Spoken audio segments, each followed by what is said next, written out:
We will start in 1 or 2 minutes.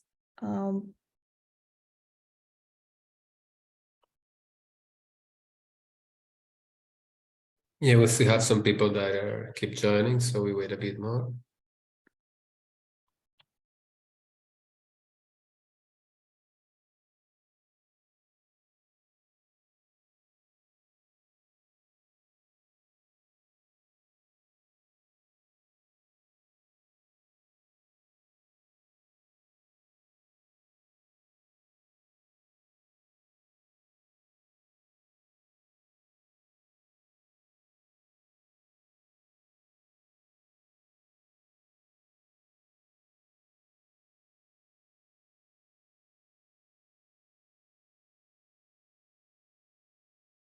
I think we can already start. Welcome everyone to today's session. It's organized by our SI Cities Hub. I'm Adriana and I'm working at SI, and together with my colleague Ricardo, who's part of our Cities Hub team, we are going to host this event. Before we start with the real part of the event, I would like to make a little presentation and to introduce you our Cities Hub. We are developing a hub for systems innovation to explore systems thinking in the context of cities. And SI Hub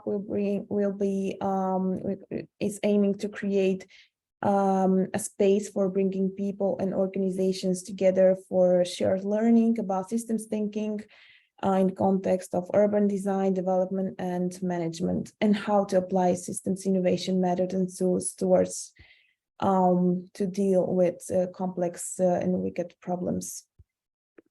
Our SI Cities Hub is a hub focused on bringing awareness, understanding, and initiating practical solutions to help to address critical and complex issues in our urban environment with the approaches of systems innovation. And the activities that our hub is developing are learning. We provide learning opportunities to learn about systems thinking and systems innovation in the context of cities. We are also a platform where you can connect with people and to share your ideas and to exchange experience. And also it's a space to create and work on real world projects to co-create and to provide innovation services. So today our event is a case study. It's a very interesting event, a case study in system design for sustainable cities. It's about introducing the Orchid city. And we have the pleasure to have joining us today Tom from the Accept company, which is a sustainable design consultancy based in the Netherlands. And they apply a systems approach to complex environmental challenges.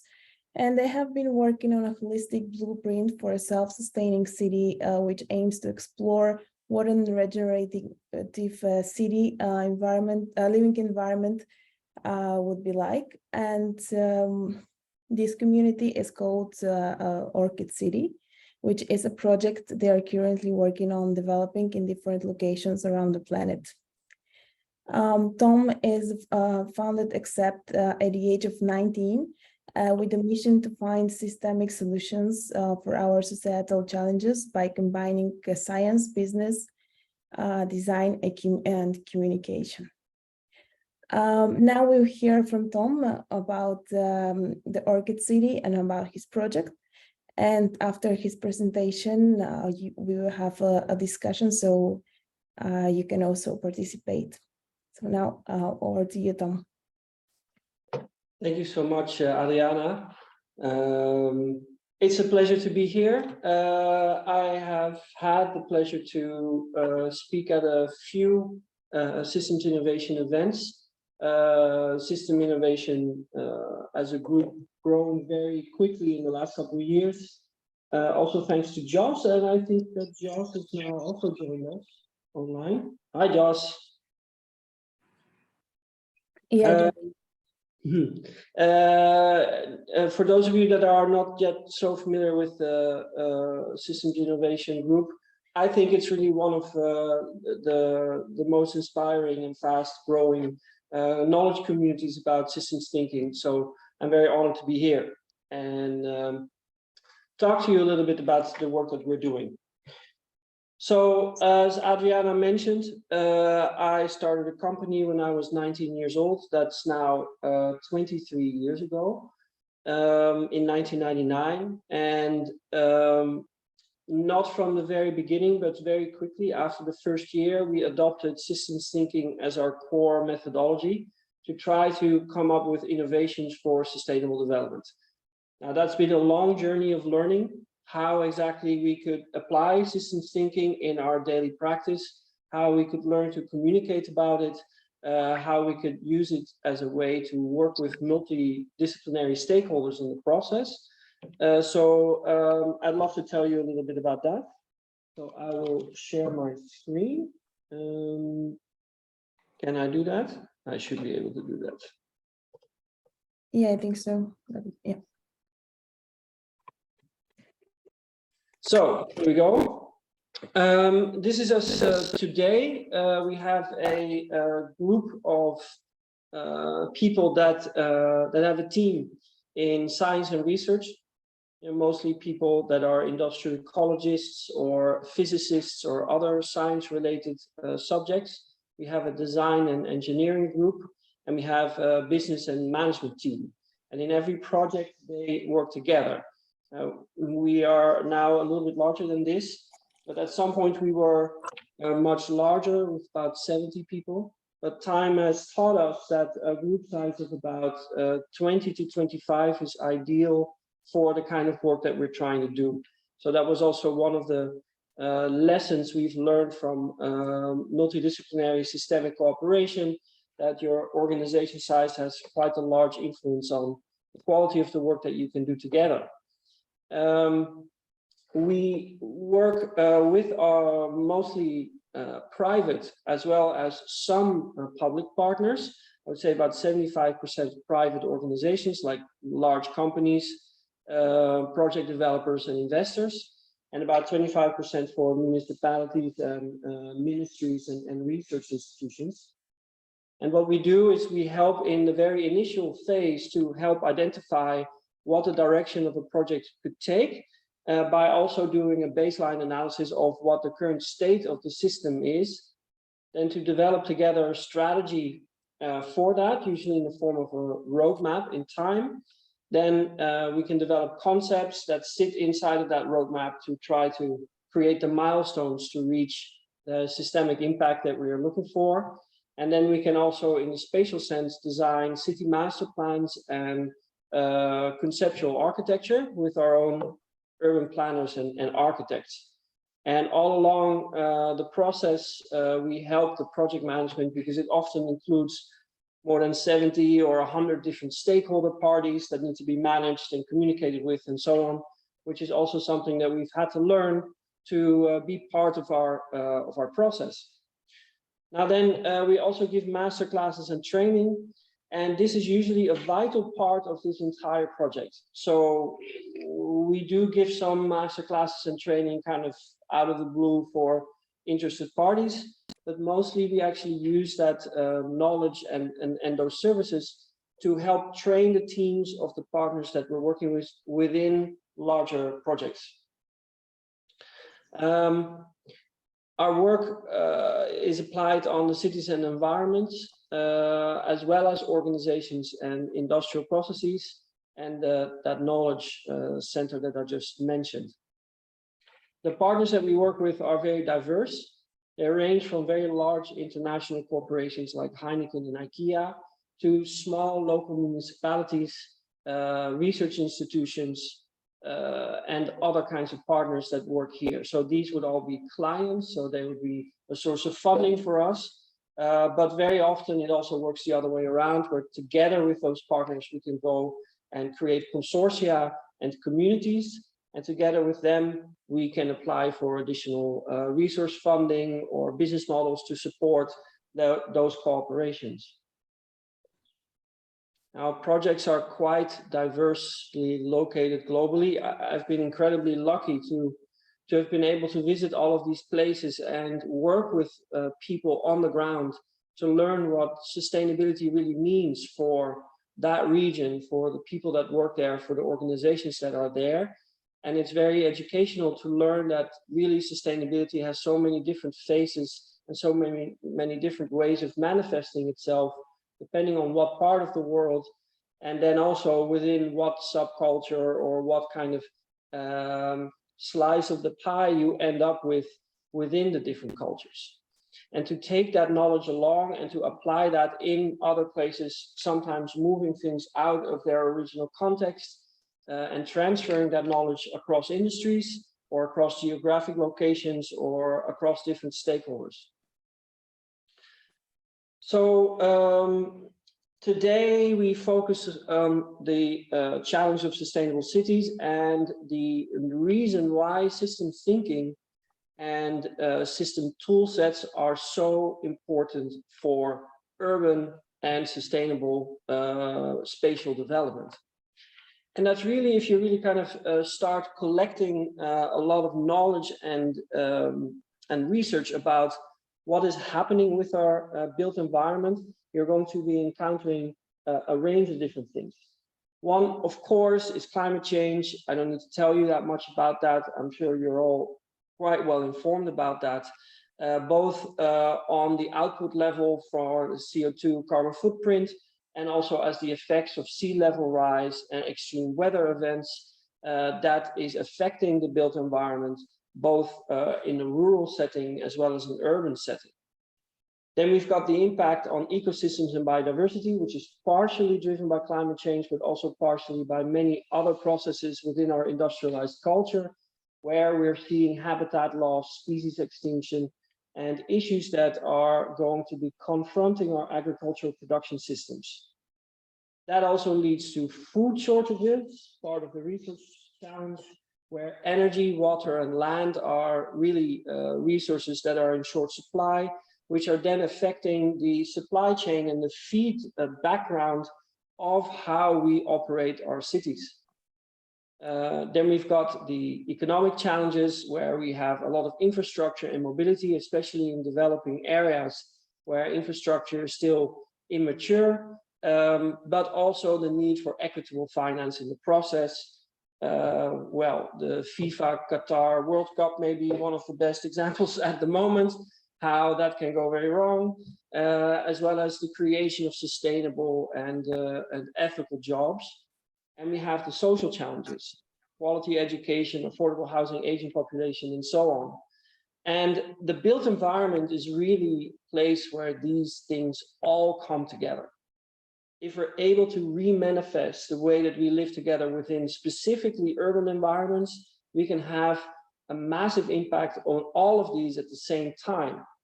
So what you actually see very often within the world around us is that projects are focused on only one of these elements at a time. These small sectoral slices where they go deep but not very wide.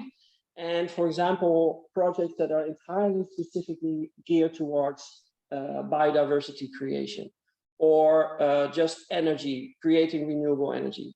And while these are important, if you're not taking into account the potential side effects that that has on the rest of the system, or if you're not taking into account what other kind of secondary effects you could have, or how you could systemically improve the system in a way that all of those areas can be improved at once, you're actually going to come up with very different solutions.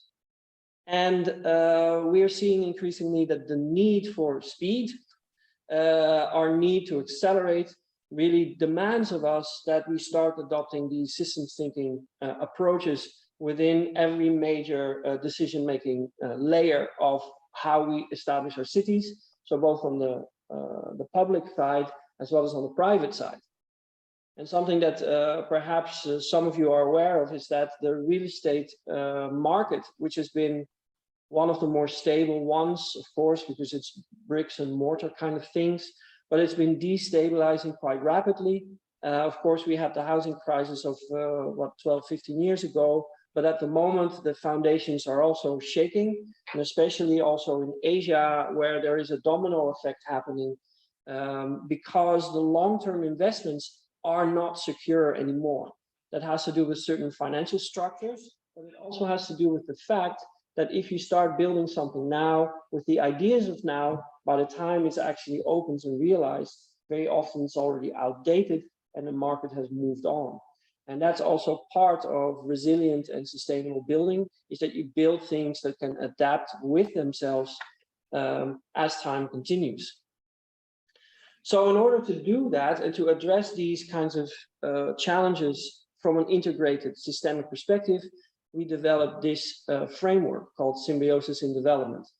It's been about 20 years in development now, collecting a huge amount of knowledge and resources, and also adapting existing tools and connecting them together in a framework that is open source and freely available to everyone. And it's been an unmissable partner in our journey to create the projects that we want to create. We really created it out of necessity first, because there was nothing like it. And now we're actually using it as a way to go further and go beyond and to innovate faster. Symbiosis in Development really has three main components. It's got a theory, the overall theory, which is connecting things like resilience, resource autonomy, circularity, social justice together under the banner of systemic sustainability, to give a connected reasoning as to how these are related with each other, to create clarity within communication. Then we've got the methods, which are ways that you work together as a team. How do you go through a challenge? How do you research what at what point? How do you iterate through them? And then we have the processes, which is really the timeline of executing these processes over time, creating a roadmap, building a team, and things like that. So really, Symbiosis in Development brings together a lot of different aspects that will come into play when talking either about systems thinking or sustainability. So we're talking also design thinking, circularity, co-creation aspects, focusing on resilience or regeneration. These all come together and sit in a natural way that allows all of them to actually be covered. And if there are new concepts that come in, it can adapt itself to include those as well in a very logical, layered fashion. So it goes a little bit further to explain all of it to you, because it's quite a comprehensive framework at this point. But just some highlights is, as mentioned, it relies heavily on systems thinking and systems analysis. For this, we use system mapping, which are often translated into graphics such as this, to give insight to the stakeholders and the partners in the process of how the system behaves, where we can find places to maximize our systemic impact, and to also communicate to the outside world what you're trying to do. This goes together with, oh, here you see some of those system maps. This goes together with an integrated approach. The integrated approach meaning that we try to take into account all of the major areas that we need to look at. So we don't just look at, for example, energy materials for a project. We always look also at the biodiversity, the ecological, the education, the impacts on the individuals, resilience aspects on the long term, and so on. So it's very dangerous to only look at a subsection of things and focus there, as I was just saying. So in this way, we also are able to address all 17 sustainable development goals within each project. instead of cherry picking, where you say, okay, I'm going to focus on gender equality or life on land, I'm just going to do that. The whole point of the Sustainable Development Goals was to show that we need to comply to all 17 and not cherry pick. So that integrated approach is very valuable also from a creative perspective, which really allows new investigations and innovations to arise out of this approach. And then we put that all together in co-creation processes. So we have areas where we do desk research and people are just going about their business, often online and connected like we now are all throughout the world. But then we do try to physically come together at 1 or 2 points during the project on the site location to get a real feel of the place, and then work together with the stakeholders in processes of 4 or 5 days at a time to really flesh out that systems analysis together with all the intelligence in the room, but also to get to know each other better and to streamline the processes of what comes out. And those workshops have been extremely effective, and they're also exciting and really a high point of each one of the projects. And then after that, we flesh out and we do the proper research into secondary effects and spillover effects and so on. So really together, those 3 elements allows us to manifest roadmaps towards systemic transition and resilient sustainability. So we're merging in the toolset system dynamics and root cause analysis, which you may be familiar with, the stakeholder management that's part of the process, and using 2 different ways of approaching systems thinking in terms of complexity. So we have the bottom-up kind of reductionistic classic systems thinking, which is very quantifiable. And we have the complex systems thinking from a more holistic top-down perspective, where we try to see patterns and movements and dynamics that play out over long time spans, but that have also a very large change-making effect, and trying to marry these 2 worlds together. I'm just going to skip a little bit. So this is the book that was released, what is it now, a few years ago. It's entirely freely downloadable as a PDF online from this website. There's also smaller versions, there's workshop materials and so on if you want to work with it yourself. So to show you a little bit what that leads to, here's one of my little pet projects, started in 2005 in the United States. So you can imagine that that was not exactly a highlight of sustainability trending. Sustainable development was really a non-issue, but we were able to use the SIT system to actually create a project that was so successful in its impacts that all the stakeholders were entirely agreed and aligned to realize this spectacular project, which is the redevelopment of an existing transport terminal in the downtown area of San Francisco. A big concrete block that is used to be a bus station, still is, and then transform it into something that was meaningfully contributing to the city. So we developed, using the framework, working together with all the stakeholders, we developed a concept for a proper ecologically activated ecosystem services park on the roof of this terminal with a proper 2-meter thick humus layer to allow an ecosystem to properly take hold, and to collect all the rainwater from all the surrounding buildings in this park, use it as a buffer, use it as a way to clean the water, use it as a way to clean the exhaust gases from the buses directly by filtering it through the soil, and by creating an absolutely overwhelmingly beautiful and inspiring place to be as a public park. So this entire project was funded by the positive benefits and the impacts that it had on the surrounding areas. So it really had a systemic business model associated with it that allowed that collection of water and the increase of land prices and value and so on to be revalued into this huge public park and its maintenance for the foreseeable future. So it was so successful that the company Salesforce, they actually bought the rights to put their name on the park for the next 30 years, which is another revenue stream for the city, which actually offset the entire maintenance cost of the project. I'm just going to quickly skip over this, but there's a very interesting case study of how we used the IKEA catalog to affect the world's paper and print industry by using it as a catalyzing device, kind of like a wolf in sheep's clothing, to really transform that entire industry. That took a few years, and we really used the systemic impact and systemic thinking to realize this. With just some small pieces of software and relatively small budgets, we were able to have a 500-fold positive effect and leveraging of that entire industry. But of course, I'm here also to tell you a little bit about Orchid City. Orchid City is our latest project that has been self-initiated, so there was no client or partner that was asking for this. We have been investing in this for the last 3 years because we feel that it's time. It's time to stop talking about making a little pilot project here or doing a little testing there. We have all the knowledge, we have the technology, we have the people, we have the experience, we have the case studies to build cities now that can be entirely self-sustaining and future-oriented. So 3 years ago, we said, okay, let's put all these puzzle pieces together.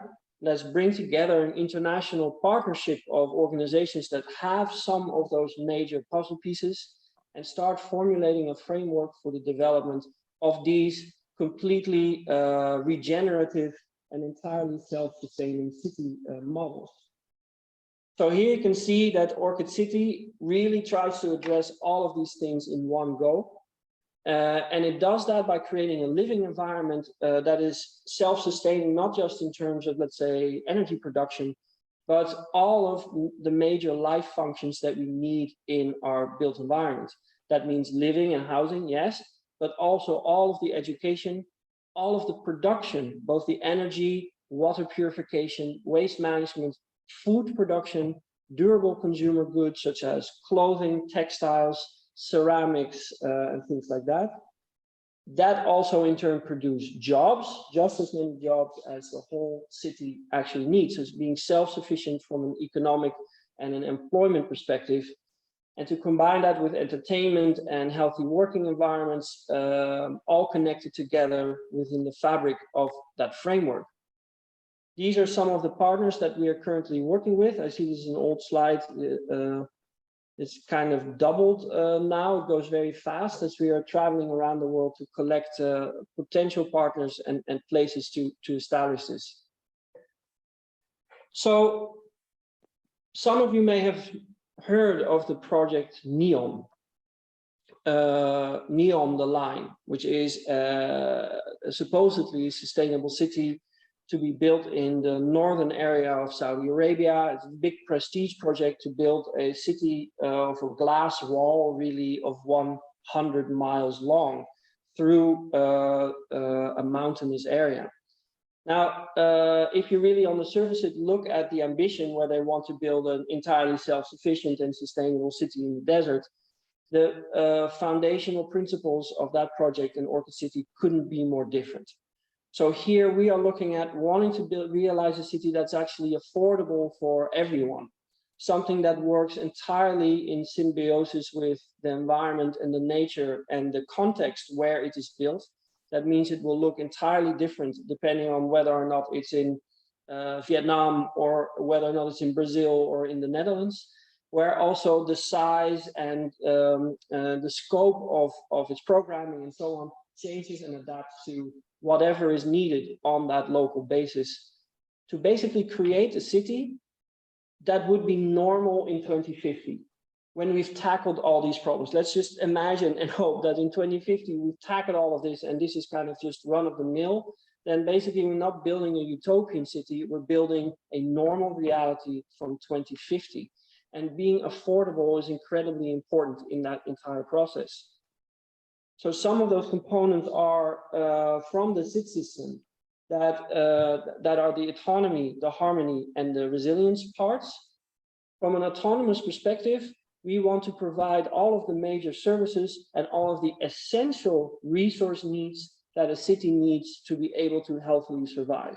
So that means water and energy, including all the waste management, talking all of its food production requirements and all of the daily services. Then from a harmony and social justice perspective, we want to guarantee a high diversity in different population, both on an income level, as an age level, education level, you name it. We want it to be affordable for at least 30% of the housing, if not more, to be really affordable for lower income populations and to be inclusive. I see a question. So that excludes familiar conferences of coffee in orchid cities in the global north. Yeah, you wouldn't grow coffee. The whole idea is not to produce everything that people consume, but to provide for a healthy diet and to have basically caloric neutrality. So some of the food grown in an orchid city will be sold to people outside, and some outside food will be bought by people inside of orchid city. But if it's really necessary, it's a closed loop for a diverse diet. So we have cereals, we have greenhouse agriculture, we have silvopasture, we have aquaculture, and so on, to really have kind of a healthy diet that does have a shift towards more vegetarian lifestyle, but not entirely. So we do give animals a place within the broadcast of the session that's happening now. I think, Lisa, you may want to mute your microphone. Yeah. So on a resilience level, we're talking about regenerative nature. Some of the locations that we're looking at are actually old industrial sites that we want to clean up. So then we're soil reconditioning and re-establishing nature, and then creating nature that's also regenerative outside of its own context. Climate adaptive, to be able to adjust to changing and unpredictable weather events, and to be generation proof, meaning that as a city grows and grows older, it can adapt itself to the changing needs of its population, of the way people work, live, and create a life together. So that means flexible frameworks that are easy to adapt rather than particular one-minded visions. That also means that there will never be one architect to make some kind of beautiful dream thing. We need 50 or 100 architects to create that diversity from perspective and lifestyle that a healthy city needs. The regenerative nature and food production I already mentioned. So we're combining different sustainable agriculture systems that we've had experience with in the last 20 years to realize, including permaculture and food forest and agroforestry principles, combined with advanced organic greenhouses, which can produce a lot of the leafy greens and fresh vegetables. And then we have constructed wetlands that can deal with the water runoff, but also function as water purification systems for the urban areas. So we get, two birds with one stone. We are connecting this within a natural framework that is prioritizing personal happiness and well-being, not so much from a financial and materialist perspective, but really from a community and access to nature, access to education, lifelong learning perspectives. That also affects greatly the services that we have. So there's a lot of space for community connectivity and community launched initiatives that allow these kinds of things to take place, including care for each other, allowing different generations to really care for each other rather than putting people inside of institutions. That also leads us to generational connection, that we are specifically creating programs for elderly and senior generations to connect better inside of the daily life cycle of, let's say, the working family, but also that of students and children, to kind of close that circle and to prevent loneliness and isolation from these different communities. And then a rebalancing within the working living relationships, and being that self-sustaining in job provision.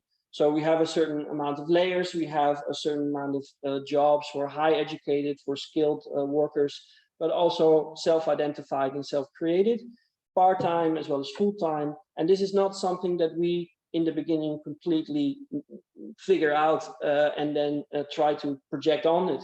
There's also very much a bottom-up community initiative there, where there's the space to do that and the opportunity to do it, sorry, as well as the economic incentives.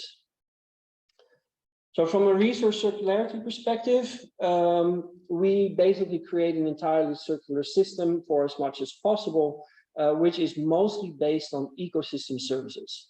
So we have that big layer of nature, which is about 80% of an area of Orchid City is nature and agriculture. So that's a massive amount of life and ecosystem services that we're bringing together. That is all in synthesis together to create both that agricultural side, that water management side, the energy side, and as well as creating those living conditions. Combined then with the more industrial areas and the retail things and the services that we need, as well as the waste processing. So the framework that we're creating now allows us to make areas that are from about 500 inhabitants in size. They become more self-sufficient and more financially efficient if they become larger. So for example, you can only make a high school if you have a certain number of inhabitants. So for 500 inhabitants, you just can't make a high school. You can't make that work. So you need more than about 5,000 inhabitants to do that. So as they grow and as the model grows, we see that the model actually becomes more solid, which allows it to be extremely scalable. It's also entirely adaptive to local climate, local custom, local ecologies, and so on. And it can be used both for creating entirely new environments, but it can also be used to transition existing cities towards a more sustainable state. And those are two very different trajectories, but the framework works for both. And this is underpinned by a piece of software that we're in the process of developing. It will take about 10 more months before we have the first prototype up and running. But that software will allow people, even without a technical background, to start building and modeling this dynamically and see what the effects are within 20, 40 years on all of the important impact parameters by playing around with it as if it's Lego. So we're really bringing the system modeling and system dynamic tool set into almost a gaming-like environment where people can learn, can experiment, and exchange with data systems and different knowledge groups together in one online environment, which I'm incredibly excited about. We're still looking for additional funding. We have the funding now to build a prototype so we can get started. And we have a few investors lined up for after that. Also the data, we're going to need a lot of data. We have some data partners like national research laboratories and so on that want to provide quality data. But as you may understand, it may need a lot of work in the future. So yeah, keep this in mind and keep your eyes peeled for this one, because I think this will be a game changer for systems thinking in the built environment. Practically speaking, we're trying to currently focus on 3 geographical areas. We've created prototype models for the Netherlands, Vietnam, and Brazil to show different climate circumstances, different economy, different culture. Yeah, so those were done, but of course never built. This is, you know, building a city takes decades. We were actually extremely close to having a deal where we could build 3 cities in Vietnam. Those of you that know about the Southeast Asian real estate market, as I said earlier, the foundation has been crashing for the last month and a half, 2 months, as for political reasons, they have pulled the rug out of the core financing structure of real estate. So with that, all of our projects evaporated in one go, and 2 years of work was gone. So we're trying to recover from that in Vietnam, but it may take a while. In the Netherlands, we're talking about 1 concrete area. We are also now looking at Uganda, where we have found funding to start the framework building for 1 master plan in the east of Uganda. So that will start in February, I hope. Just to give you a little bit of a feeling for it, here is the prototype for Vietnam, modeled for 5,000 inhabitants with that amount of land area. and that amount of investment. So that's about $1 billion, and that's pretty feasible. So from a feasibility perspective, if you were a real estate developer and you'd see these numbers and you look at the value of it, you'd be like, oh, that's a nice investment, let's go. So that's also something that is incredibly important to us. We wanted to make it work from a perspective that established real estate investors and developers will want to do this because they can also make money with it. Here you see the prototype plan. Something that I always like pointing out here is that here you can see very strongly the climate adaptive features of this urban planning. So what you're looking at is the complete Orchid City development with 2 urban cores where there's a high density of services, extended areas with mostly agriculture and water management, as well as whole natural areas, in this case with newly planted mangroves to restore the river ecosystems. And then we have these satellites, and they are smaller rural communities where there's more quiet living, there's a bit less of a hustle and bustle, more living inside of nature, and that's also very strongly connected with all of the agriculture and water management systems around it. What you see here with the water is, this is in the Mekong Delta, which is struggling with climate effects, as well as effects that do not have to do with climate, like overextended water use. And the water table of the Mekong is very erratic. So what we've done here, we've designed a system that allows the water to come in to basically flood certain areas when the water table is high, instead of trying to fight it with strong dikes. So here we're building basically a resilience model that even if it gets much worse than predicted, the town will continue to exist and continue to function in different states. So if you get a really extreme high water event, yeah, well, maybe it's not possible to go to school, or you have some disruption, but people are still safe. And when it goes down again, it simply continues. So you're learning to work with the water rather than against it. So here you see a little bit of an illustration of the difference between that urban environment and that rural environment. The rural environment seemingly less dense, and it's true when you're just talking about number of residences. However, the rural areas are incredibly productive. There's food production, there's water filtration, there's waste management, there's all of those issues that are layered on top of the land, which means it's actually pretty much as dense as the urban areas, just from a different programming perspective. So here you see a little bit of that difference between the urban environment, which will still be extremely green, almost like campus-like, because it's entirely car-free developments, creating a lot of space, and the rural areas where the water that you're looking at here is actually a water purification system. So using phytoremediation and different kinds of water remediation systems, these natural, seemingly natural systems, they boost biodiversity. They're also water conduits to bring the water to the different agriculture systems, and they help recreation and just beautiful environment. So you're really layering all those functions inside of all of those spatial uses. So to conclude, the impact that we can create with 50,000 people Orchid City is that on a climate change level, we're actually absorbing more carbon than we're emitting per person in each Orchid City. And that's actually substantial. So we're saving 140% of the average footprint of a Dutch citizen. We are saving inside of an Orchid City. So basically Orchid City offsets another city by 40%, which we're incredibly proud about, to having achieved these kinds of numbers. We're producing 100% of its base food requirements with 100% organic farms. 30,000 direct jobs that are created for those 50,000 people, 100% statistically of the jobs that are needed, both part-time and full-time, and as well as 100% of the preschool, primary, and secondary education. That means, if you don't need to, you can walk to school. Everyone can walk to school. Everyone can walk to their work. You can use a bike. You can use some electrical piece of shared mobility, but they're really car-free oriented. So that also means that all of these services are typically within a 500-meter radius.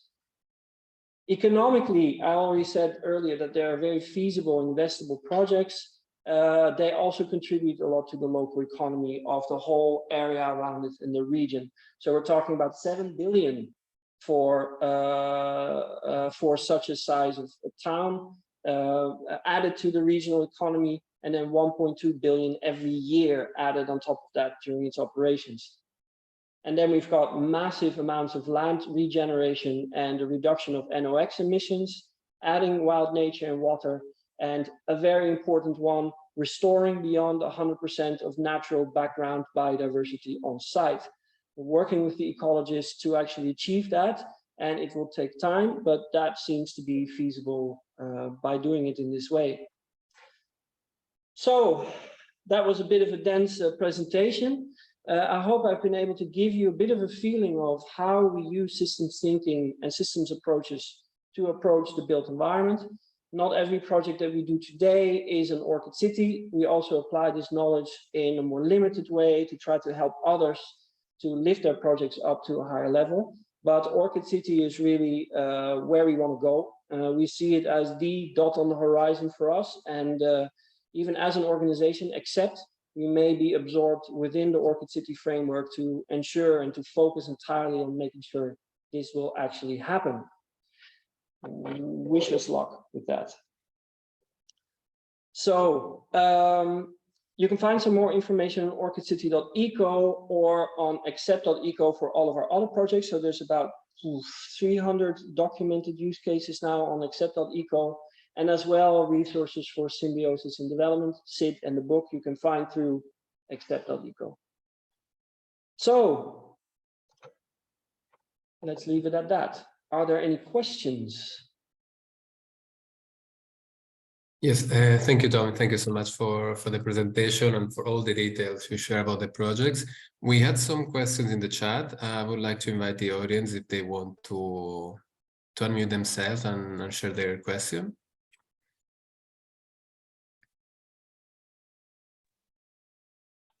Or I can go through. Okay, please go on. Hello. Yeah, I work as a climate change consultant. I think it's super interesting, and I love that you're going the whole way through and like such a holistic approach. And yeah, I guess I was thinking one negative, or not negative, but like the feasibility of it in terms of like population growth. Can we actually build these cities that are amazing, but also like require a lot of land for nature and have these crops areas? And I was just wondering if it's actually feasible, looking at the amount of people we're going to be. Yeah, just thinking about that. Yeah, I understand the question. Thank you. Yeah, that's a very important consideration. So something that is important to think about is you could look at this and say, oh, you need a lot of land for this amount of people. However, you currently need actually more, because currently we don't have a real very good conception of how much land the food that is being created for us to eat inside of cities is actually accounted for. Now, if you do that, this land footprint calculations, and you start to optimize it, what we're doing with Orchid City is that a very large part of it is agricultural land. That can already exist. That is functional land. It's not additional land we're using. We're actually using the footprint of that land in a more effective way by doing it in this way. So you're basically improving the efficiency and the density of programmatic aspects by putting them together. We're working on one sustainable urban area in the country of Luxembourg, which is very interesting. It's an old polluted site. And there what we're doing is the agriculture isn't right next to it. But what we're doing is we're creating partnerships with farmers in the region to be guaranteed to be providing their produce for the city. So we're not using extra land, but we're changing the business model. And does that solve all of the world's problems in terms of population growth? Well, no. But in terms of how cities and their footprint actually relate to land use and urban density, we're improving upon the status quo with this. I hope that answers your question a little bit. Yeah, thank you.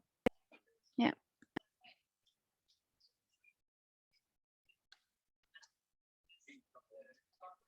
There's a handy hand thing, like this one, that's underneath in reaction. So if you want to say something, if you use that hand thing, then everyone can see.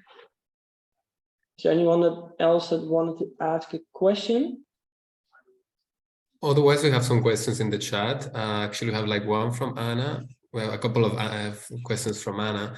One is about how local communities are involved in the developing process of the city, and how we consider like several decades, and how also there might be some changes in municipalities, how also eventually these changes might be, let's say, absorbed by the project, how this can be like, this adaptation can include this change in population and also external elements like municipalities, leadership, for example.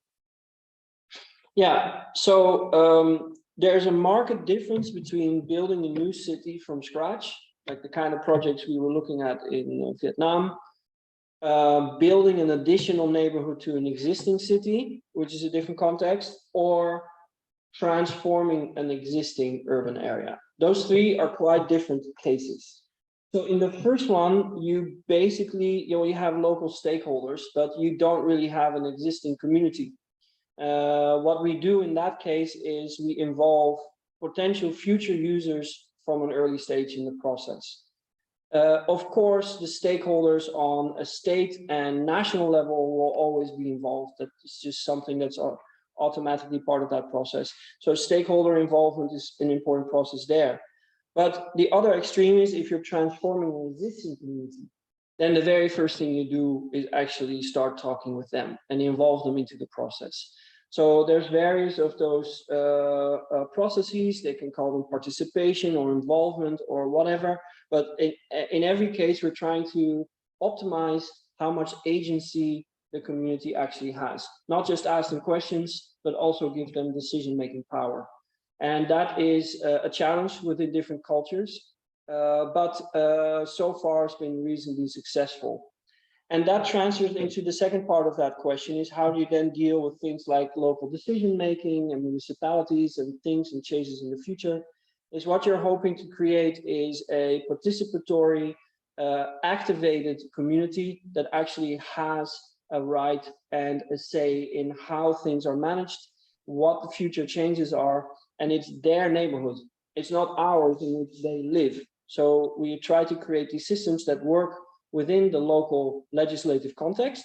So it has to work within the framework of the country, and then in cooperation with the surrounding municipalities or the local municipality in which it is, and then create kind of sub communities that have decision-making power on how these neighborhoods are operated and how they change towards the future. That's the summary I would give. It's a big subject. Yeah. Okay, thank you. Also, we have a question from Bjarke. Like, it's, I don't know, somehow it was kind of answered now, but it's about. Go ahead, No, please. that's why I didn't put that question forward. But it was more, I was just thinking when you were going through the Orchid city, and it's really interesting. But I was kind of thinking that obviously we still need to develop a lot of urban areas, but we still have a lot of existing urban areas. So with what you're proposing, but I think you already gave a pretty good example, but kind of how these visions would then be actually, how could we also adapt that to fit existing urban areas? Because obviously that's going to be the majority part of what we need to change in the coming years. Yeah. Yeah, so the framework was really designed to both be able to plan a city from scratch, as well as to transition existing cities towards that state. In our practice within Accept, I think more than 3/4 of all the projects we do are transition challenges. So taking either an existing area and changing it, or taking an existing area and expanding it to some way and then also changing it. It's really rare to have a plan where you build a city from scratch. I mean, that's kind of why I compared it to Neon the Line, because that's one of those projects. I don't know if you're familiar with Masdar City. That's a very interesting use case for a completely failed so-called climate neutral city. And in Neon, they're making exactly the same mistakes again. In a few months, we will be releasing a bit of a mini research report where we've investigated about 12 utopian city models and looked at what worked and what didn't work to come up with some basic guidelines for kind of long-term sustainable city developments. And we've learned so much from that, like looking at the capital of Brazil, Brasilia, which is just, you know, urban planning disaster. They're trying to fix it now, and they're doing a pretty good job. But if you're familiar with it, they've designed it in the shape of a giant bird, which is not how you design a city. You know, that's just those kinds of things. But yeah, so the adaptation. Okay, so Orchid City is, of course, has a hugely critical ambition. For every project that we do, there will be compromises. Compromises regarding to actual legislative frameworks. So one of the ones that is international, is actually difficult, is that you can't, as an own organization in most countries, filter black water back to potable water.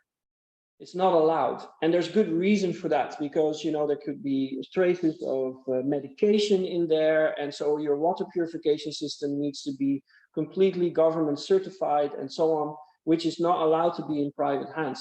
Now that legislation is actually holding us back quite a bit.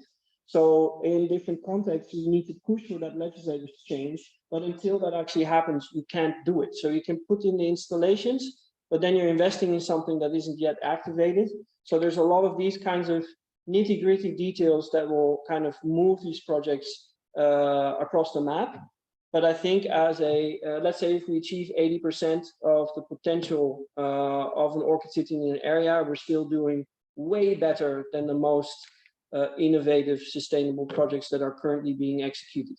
So I'm quite happy with accepting that there's some compromise along the way.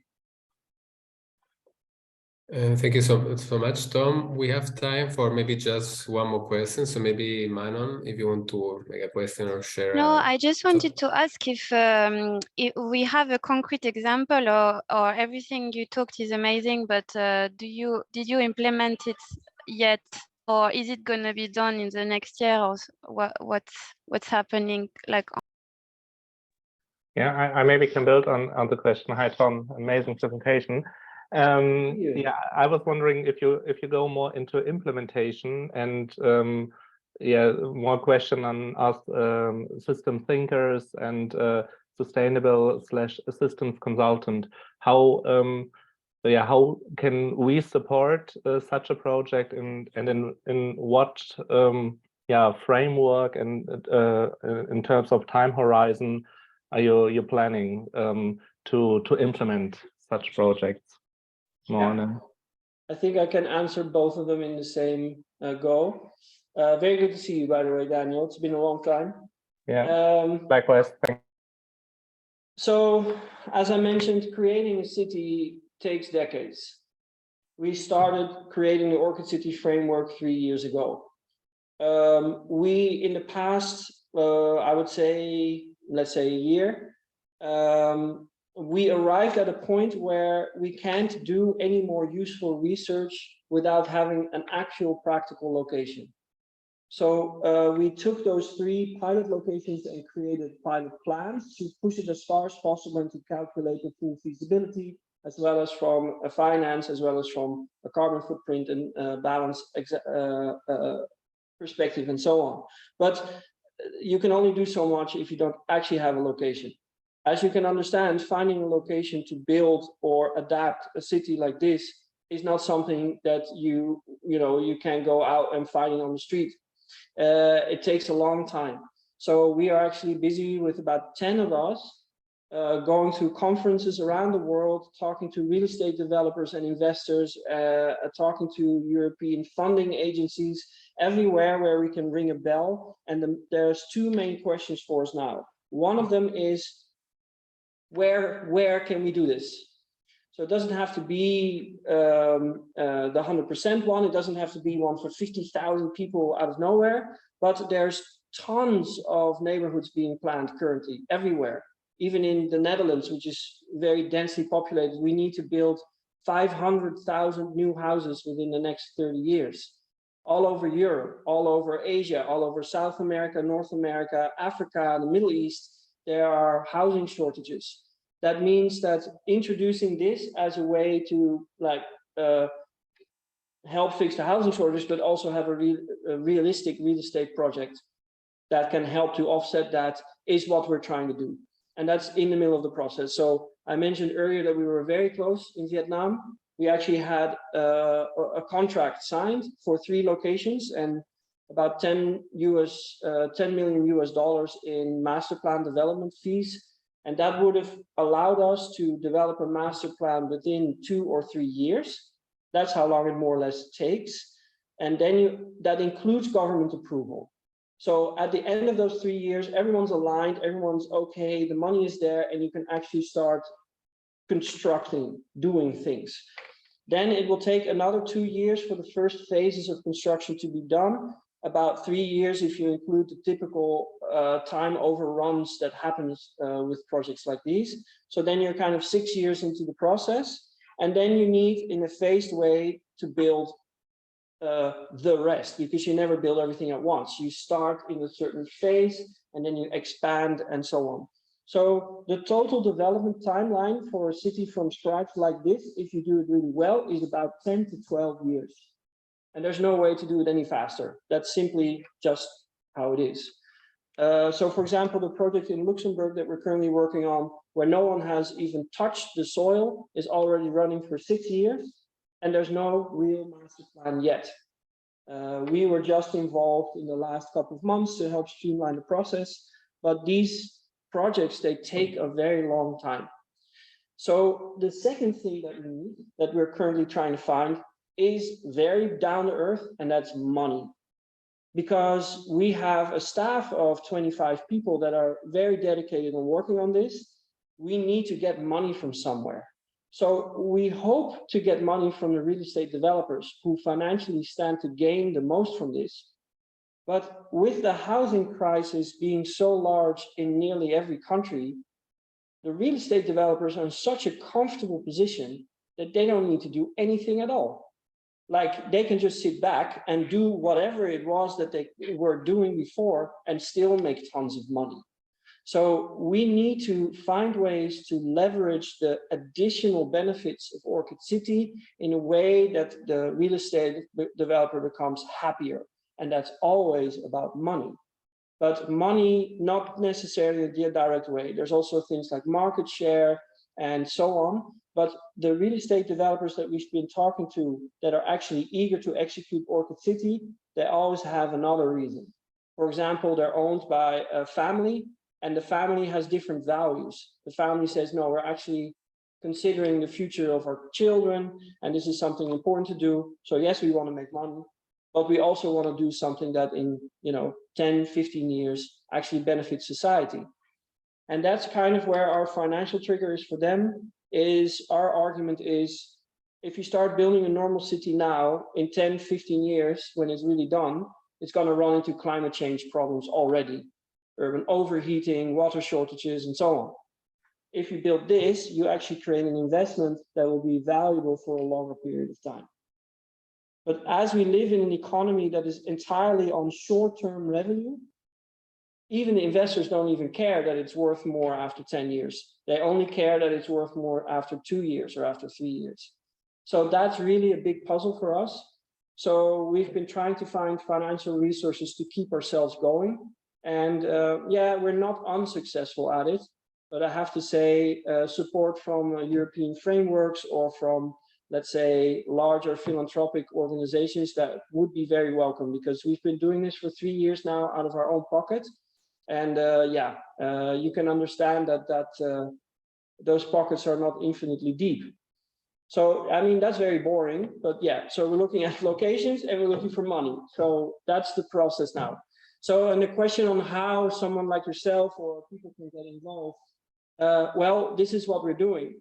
If you can help us scout for locations or scout for funding, then we will team up together with you and we can do that together.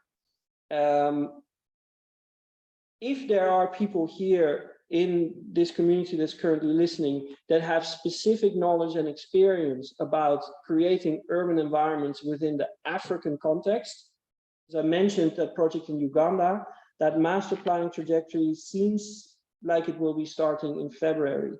And we do have a need for additional intelligence on Uganda and Tanzania, which I have never even been to myself. So we really need people that can help with that level of intelligence there. Yeah, Great. so far. Maybe we can connect you with some of our hubs there, but yeah, this is another conversation. Thank you everyone for joining us today, and thank you, Tom, for sharing such interesting facts about your work. It was very, very nice to be here, and hope to see you very soon on our next events. Thank you, Tom. Thank you so much. It was a pleasure. Thanks a lot. Thank you. See ya. Thank you to everyone. Bye. Bye.